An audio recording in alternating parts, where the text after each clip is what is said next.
Et si la molécule anti-âge la plus puissante au monde ne se trouvait ni dans un sérum, ni dans une gélule, ni dans un protocole hors de prix? Et si ce que tant de gens cherchent dans un flacon existait déjà à l'intérieur de leur propre corps? Pas un miracle vendu par le marketing, pas un gadget wellness de plus, mais un mécanisme biologique réel, ancien, mesurable et presque oublié. Cette molécule est un gaz. Elle vit très peu de temps, et pourtant, en quelques instants, elle peut influencer la circulation et l'oxygénation des tissus, la souplesse vasculaire et les conditions mêmes dans lesquelles le corps répare ce qu'il use chaque jour. Le plus troublant, c'est ceci. Un simple son produit par votre propre corps peut en augmenter la production dans les sinus de 15 à 20 fois, presque immédiatement. Oui, un son. Avant de lever les yeux au ciel, écoutez bien. Nous ne parlons ni d'ésotérisme flou, ni de promesses magiques, ni de folklore recyclé pour réseaux sociaux. Nous parlons de respiration, de vibration, de système nerveux autonome et d'une biologie que la science moderne commence enfin à relier à une pratique très ancienne. Pendant que notre époque obsède pour la longévité, dépense des milliards en crèmes, peptides, compléments, capteurs et biohacking sophistiqués, quelque chose de plus fondamental continue de se dégrader en silence. Le corps reste coincé dans un état d'alerte chronique. Stress constant, vaisseaux contractés, réparation ralentie, inflammation de fond, vieillissement accéléré de l'intérieur. Voilà le vrai paradoxe. Nous cherchons la jeunesse à l'extérieur, alors que le signal qui aide le corps à se régénérer vient peut-être de l'intérieur. Dans cette vidéo, nous allons décoder pourquoi le stress nous fait vieillir bien plus vite que le temps lui-même. Nous allons voir ce qu'est l'oxyde nitrique, pourquoi cette molécule a bouleversé la physiologie moderne, et pourquoi une technique respiratoire venue de l'Inde ancienne, appelée Brahmari, correspond de façon étonnante à ce que nous savons aujourd'hui sur les vaisseaux, le nerf vague et la régulation du corps. Et à la fin, je vous montrerai un protocole concret, simple, sans coût absurde, que vous pourrez tester chez vous. Parce que parfois, ce qu'il vous manque n'est pas un produit de plus. C'est le bon signal biologique. Vous voulez que je continue avec la partie 2. Et si la molécule anti-âge la plus puissante au monde ne se trouvait ni dans un sérum, ni dans une gélule, ni dans un protocole hors de prix? Et si ce que tant de personnes poursuivent dans un flacon existait déjà à l'intérieur de leur propre corps? Pas un miracle vendu par le marketing, pas un gadget bien-être de plus, mais un mécanisme biologique réel, ancien, mesurable et presque oublié. Cette molécule est un gaz. Elle ne reste active que très peu de temps. Et pourtant, en quelques instants, elle peut influencer la dilatation des vaisseaux, la circulation et l'oxygénation des tissus et les conditions mêmes dans lesquelles le corps protège, entretient et répare ce que la vie moderne abîme chaque jour. Le plus troublant, c'est ceci. Un simple son produit par votre propre corps peut augmenter sa présence dans les sinus de 15 à 20 fois, presque immédiatement. Oui, un son. Avant de classer cela dans la case des promesses floues, écoutez bien.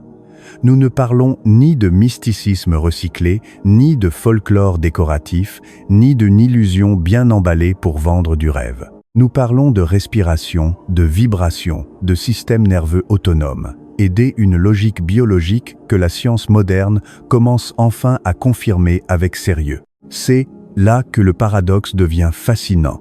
Notre époque est obsédée par la longévité. Elle dépense des milliards en crèmes, peptides, compléments, biohacking et technologies sophistiquées. Mais pendant ce temps, quelque chose de plus fondamental continue de se dégrader en silence. Le corps reste piégé dans un état d'alerte chronique. Les vaisseaux se contractent. La réparation ralentit. Et l'inflammation de fond s'installe. Et le vieillissement s'accélère de l'intérieur. Autrement dit, nous ne vieillissons pas seulement parce que le temps passe. Nous vieillissons aussi parce que notre organisme ne reçoit presque jamais le signal qu'il peut enfin quitter la défense pour revenir à la réparation. Voilà peut-être la vraie rupture.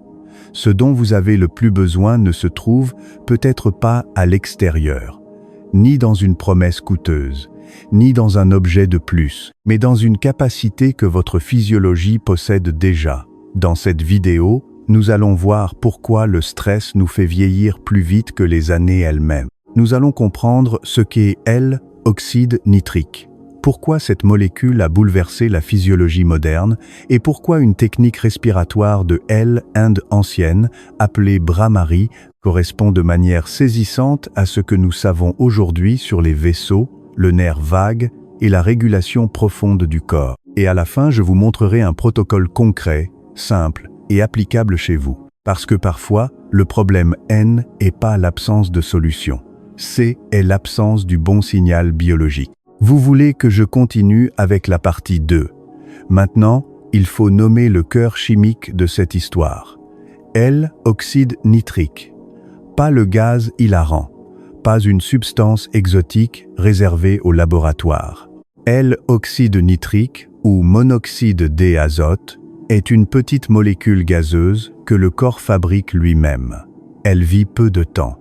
Mais pendant ce court instant, son effet peut être immense. En 1998, son importance biologique a été reconnue au plus haut niveau avec un prix Nobel de médecine. Pourquoi ? Parce que cette molécule a changé notre compréhension du système cardiovasculaire. On a découvert qu'elle n'était pas un détail. Elle était un signal central. Concrètement, que fait-elle ? Elle dit aux muscles lisses autour des artères de se relâcher. Les vaisseaux S ouvrent davantage. Le sang circule mieux. L'oxygène voyage plus efficacement. Les nutriments atteignent plus facilement les tissus qui en ont besoin. Ce N n'est pas spectaculaire au sens marketing du terme. C est beaucoup plus important que cela. C'est la condition de base pour qu'un organisme reste vivant, souple et capable de se réparer. Imaginez une ville où les routes se rétrécissent chaque jour un peu plus. Les livraisons arrivent mal. Les déchets sont évacués plus lentement. Les quartiers les plus éloignés commencent à manquer de tout. C'est ce qui se passe dans le corps quand la circulation se rigidifie. L-oxyde nitrique agit comme un signal d'ouverture. Il redonne de l'espace au flux. Il permet aux vivants de recommencer à circuler. Et c'est là que le lien avec le vieillissement devient très concret. Quand la microcirculation fonctionne bien, les tissus sont mieux nourris. Quand l'endothélium reste sain, les vaisseaux gardent leur élasticité. Quand l'oxygène et les ressources arrivent là où il faut, la réparation cellulaire devient plus efficace. La peau récupère mieux. Le cerveau fonctionne plus clairement. Les muscles répondent mieux. La fatigue s'installe moins vite. Le corps efface pas le temps, mais il le traverse dans de meilleures conditions biologiques. Voilà la différence entre masquer l'âge et agir sur son terrain profond. Beaucoup de stratégies dites anti-âge ne font que corriger la surface. Elles lissent, elles stimulent un instant, elles compensent. L-oxyde nitrique, lui, touche à L-infrastructure. Il agit là où la circulation, l'inflammation et la réparation se rencontrent. Le paradoxe moderne est presque ironique. Nous cherchons la jeunesse dans des produits toujours plus sophistiqués, alors qu'une partie de la réponse dépend d'une molécule que le corps sait déjà produire. Le problème N est pas seulement un manque de solutions extérieures. Le problème est souvent un manque de conditions intérieures favorables. Un corps stressé, contracté, en vigilance permanente, produit moins bien les signaux qui soutiennent sa propre régénération. Autrement dit, votre organisme ne manque peut-être pas de miracle. Il manque du bon message, du bon contexte, du bon déclencheur biologique. Alors la vraie question devient simple. Comment augmenter cet oxyde nitrique rapidement, naturellement, sans entrer dans une logique de dépendance à un produit de plus ? Et c'est ici que l'histoire prend un tournant inattendu. Parce que la réponse ne se cache pas dans une machine de pointe ni dans un flacon rare. Elle se trouve dans une pratique respiratoire ancienne, étonnamment simple, et aujourd'hui appuyée par des données très sérieuses. Une pratique de vibration sonore appelée Bhramari. Bhramari est une technique de respiration issue de la tradition indienne. On la traduit souvent par respiration de l'abeille. Parce que l'expiration S accompagne un bourdonnement continu. Pendant longtemps, beaucoup, elles, ont classé dans la catégorie des pratiques spirituelles, utiles pour se recentrer, se calmer, S intérioriser, et C est vrai. Mais ce N est qu'une partie de l'histoire. Aujourd'hui, nous pouvons aussi la lire autrement, non pas comme un rituel flou, mais comme une interaction précise entre souffle, vibration, cavité nasale et régulation nerveuse. C'est là que les données deviennent fascinantes. Au début des années 2000, des chercheurs comme Stan Lundberg et son équipe se sont intéressés à un phénomène très simple. Que se passe-t-il dans le nez et les sinus quand on expire normalement, puis quand on expire en produisant un son continu, un humming. Le résultat a surpris même les esprits les plus rationnels. Pendant ce bourdonnement, la quantité d'oxyde nitrique mesurée dans les cavités nasales augmente de façon spectaculaire, jusqu'à 15 à 20 fois plus que lors d'une expiration silencieuse. Ce point est essentiel. Les sinus paranasaux ne sont pas des espaces vides sans importance. Ils agissent comme de petits réservoirs d'oxyde nitrique. En respiration ordinaire, une partie de ce potentiel reste peu mobilisée. Mais quand vous faites vibrer l'air avec un son stable, quelque chose change. La vibration agit comme une mise en mouvement interne. Elle ventile davantage les sinus. Elle fait circuler ce gaz plus efficacement vers la cavité nasale et les voies respiratoires. En termes simples, vous ajoutez rien de l'extérieur. Vous accédez mieux à une ressource que votre corps possédait déjà. Voilà pourquoi cette pratique mérite mieux qu'un simple statut d'exercice relaxant. Ce N est pas seulement une impression subjective de calme. C est une modification biologique mesurable. Quelque chose change réellement dans la chimie de votre respiration. Et quand cet air enrichi poursuit son trajet, l'effet ne reste pas enfermé dans le nez. Il participe à une dynamique plus large, liée à la respiration, à la circulation et à la signalisation vasculaire. Encore plus intéressant, certaines observations suggèrent qu'une pratique régulière ne se contente pas de libérer temporairement ce qui est déjà présent. Elle pourrait aussi soutenir les mécanismes internes de production de L-oxyde nitrique, notamment à travers les enzymes impliquées dans ce processus, comme ENOS. Dit autrement, Brahmari ne serait pas seulement un bouton de relâchement immédiat. Ce serait aussi une forme d'entraînement biologique. Une manière d'aider le corps à mieux produire, mieux réguler et mieux utiliser ses propres signaux de réparation. C'est ici que l'idée d'anti-vieillissement intérieur prend toute sa force. Parce que ce que vous recherchez est peut-être pas un effet cosmétique de plus. Ce que vous recherchez, est un terrain physiologique plus favorable, une meilleure circulation, une meilleure communication vasculaire, un système moins figé, un organisme qui retrouve un peu de souplesse, un peu de débit, un peu d'intelligence réparatrice. Le plus troublant dans cette histoire, ce N est pas que l'ancien ait toujours raison, ce serait naïf. Le plus troublant, c'est que certaines pratiques très anciennes semblent avoir repéré, par l'expérience directe, des leviers que la science moderne commence seulement à cartographier avec précision. Les anciens n'avaient pas nos instruments. Ils n'avaient ni capteur, ni analyse moléculaire. Mais ils avaient, l'observation fine, la répétition, l'écoute du corps. Et parfois, il faut beaucoup de technologies modernes pour confirmer ce qu'une tradition avait senti depuis longtemps. Il ne s'agit donc ni de mystifier Brahmari, ni de le réduire à une simple curiosité culturelle. Il s'agit de reconnaître un point rare, le moment où sagesse empirique et physiologie moderne se rencontrent. D'un côté, une pratique simple, gratuite, accessible. De des mécanismes plausibles, mesurables, cohérents. Et plus on regarde ce croisement de près, plus une conclusion s'impose. Le son N agit pas seulement sur votre humeur, il agit aussi sur votre biologie. Mais L-oxyde nitrique N est encore qu'une moitié de L-histoire. Car si cette vibration est si puissante, ce N est pas uniquement pour des raisons chimiques. C'est aussi parce qu'elle parle directement au système nerveux. Et c'est là que nous allons découvrir autre clé du rajeunissement intérieur, le nerf vague. Mais l'histoire ne s'arrête pas à une molécule. Elle touche aussi à la physique du corps. à la vibration, à la fréquence, au dialogue invisible entre votre souffle et votre système nerveux. Car rajeunir, au fond, ne consiste pas seulement à mieux irriguer les tissus.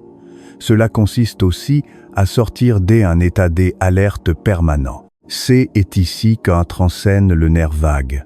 On pourrait le voir comme une grande autoroute biologique du système parasympathique. C est lui qui aide le corps à ralentir, digérer, récupérer, réparer. Quand son tonus est faible, l'organisme a du mal à quitter le mode survie. Il reste bloqué dans une tension de fond. Le cœur emballe plus facilement. La pression monte plus vite. Le sommeil récupère moins. Et l'inflammation trouve un terrain favorable. Et avec le temps, cette incapacité à revenir au calme finit par coûter cher. C'est pour cela que tant de personnes ont l'impression de vieillir sans raison claire. Pas seulement à cause de l'âge, mais parce que leur système nerveux obtient presque jamais le signal que le danger est terminé. Le corps reste mobilisé, même quand il est assis sur une chaise, devant un écran, dans un appartement parfaitement sûr. Il n'y a pas de menace réelle. Pourtant, toute la physiologie se comporte comme si elle devait encore tenir le front. Le bourdonnement de Bhramari agit justement à cet endroit. Le nerf vague passe à proximité des structures du larynx et de la gorge. Quand vous produisez un son continu, stable et vibrant, vous créez une stimulation mécanique interne. Ce N n'est pas une image poétique. C est presque une forme d'automassage neurologique. Vous faites résonner L intérieur. Vous envoyez au système nerveux un message simple et puissant. Tout peut ralentir maintenant. Certaines études qui observent la variabilité de la fréquence cardiaque vont dans ce sens. Après la pratique de Bhramari, des indicateurs liés à l'équilibre entre activation et récupération améliorent. Le rapport entre certaines composantes du stress et du repos diminue nettement. En langage clair, cela signifie moins de tension, plus de régulation, un rythme cardiaque qui se calme, une pression qui descend, une physiologie qui retrouve de la cohérence. Et c'est là que le lien avec le vieillissement devient profond. Quand le cerveau archaïque reçoit enfin un signal de sécurité, il cesse de donner la priorité absolue à la défense. Dès que l'alarme baisse, les ressources peuvent être redirigées vers la réparation, vers l'entretien, vers la récupération cellulaire. Chaque vibration correcte devient alors une sorte de télégramme biologique adressé à tout l'organisme. Le terrain est plus sûr. Vous pouvez recommencer à restaurer. Autrement dit, cette pratique agit sur les deux grands leviers que notre époque dérègle sans cesse. La circulation, un côté. Le système nerveux de L, et quand ces deux dimensions commencent à se rééquilibrer ensemble, quelque chose de rare apparaît. Le corps ne se contente plus de survivre. Il redevient capable de se régénérer. La question est donc très simple. Comment utiliser cette technique de manière concrète, juste et efficace, chez vous, sans matériel coûteux et sans gadgets bien-être? C'est ce que nous allons voir maintenant avec un protocole clair, court et mémorable, le Golden Vibration Protocol. Savoir ne suffit pas. Comprendre le mécanisme ne change rien si le corps ne passe jamais à l'expérience.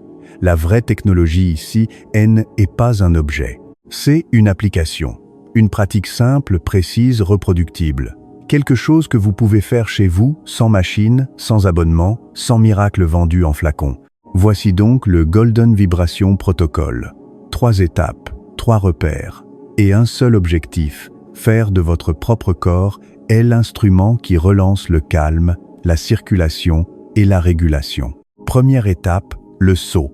Avant même le son, vous devez réduire le bruit, pas seulement le bruit extérieur, le bruit sensoriel. Portez votre attention vers l'intérieur. Asseyez-vous le dos droit, les épaules relâchées, la mâchoire avec les pouces, venez poser une légère pression sur le cartilage des oreilles pour atténuer les sons du dehors. Avec les index, placez un contact très doux sur les paupières fermées ou juste autour des yeux si cela vous semble plus confortable. Le but n'est pas de forcer. Le but est de fermer un peu les portes pour mieux sentir ce qui se passe dedans. Moins de dispersion, plus de perception. Plus vous entendez la vibration intérieure, plus la pratique devient efficace et apaisante. Deuxième étape, la hauteur. Ici, vous ne chantez pas, vous ne poussez pas la voix, vous créez un bourdonnement. Fermez les lèvres sans serrer les dents. Inspirez lentement par le nez. Puis, à l'expiration, produisez un son continu, un minimum régulier, assez aigu pour que la vibration monte dans le visage. Le bon repère est très simple. Si vous sentez surtout la gorge, le son est trop bas. Si vous sentez une résonance dans les sinus, au milieu du visage, parfois jusque dans le crâne, vous vous rapprochez de la bonne zone. Cherchez cette sensation de bourdonnement interne, comme si elle, avant du visage, devenait une petite chambre de résonance. C'est là que la pratique change de dimension. Troisième étape, la durée. Restez entre 5 et 10 minutes. Pas besoin d'en faire trop. Ce qui compte, c'est la régularité et la qualité du souffle. Allongez doucement l'expiration. Plus l'expiration devient longue, plus vous favorisez l'apaisement du système nerveux et plus l'effet de la vibration a le temps de s'installer. Gardez un rythme stable, sans effort brutal. Inspirez par le nez, puis laissez le milamème sortir comme un fil continu. Si le souffle se coupe, raccourcissez un peu. Si le visage ne vibre plus, ajustez la hauteur. Cherchez la fluidité, pas la performance. Pratiquez de préférence dans un endroit calme. Le matin, cette méthode peut remettre le système nerveux à zéro avant que le monde ne vous attrape. Le soir, elle peut faire redescendre la pression accumulée pendant la journée. Vous avez besoin de rien d'autre. Aucun gadget bien-être. Aucun dispositif coûteux. Votre souffle est l'air. Votre corps est l'instrument. Votre vibration est le signal. Vous avez maintenant une méthode concrète.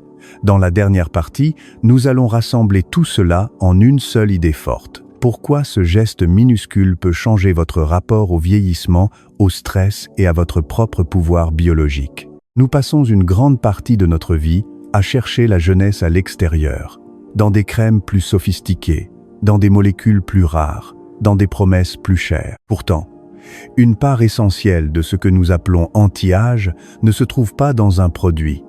Elle se trouve dans une capacité biologique que votre corps possède déjà. Une capacité à rouvrir la circulation, à soutenir la production de monoxyde d'azote, à calmer le système nerveux, à redonner aux cellules un message simple, le danger baisse, la réparation peut reprendre. C'est, et peut-être cela, le vrai renversement de perspective. Le vieillissement n'est pas seulement une question de temps. C'est aussi une question d'état intérieur. Quand le stress domine, le corps se contracte. Quand la sécurité revient, le corps répare. Et chaque fois que vous pratiquez ce bourdonnement de manière juste, vous activez précisément cette bascule. Vous ne faites pas un simple son. Vous envoyez un signal global, au vaisseau, au souffle, au cerveau, au cœur, à toute l'intelligence silencieuse du corps.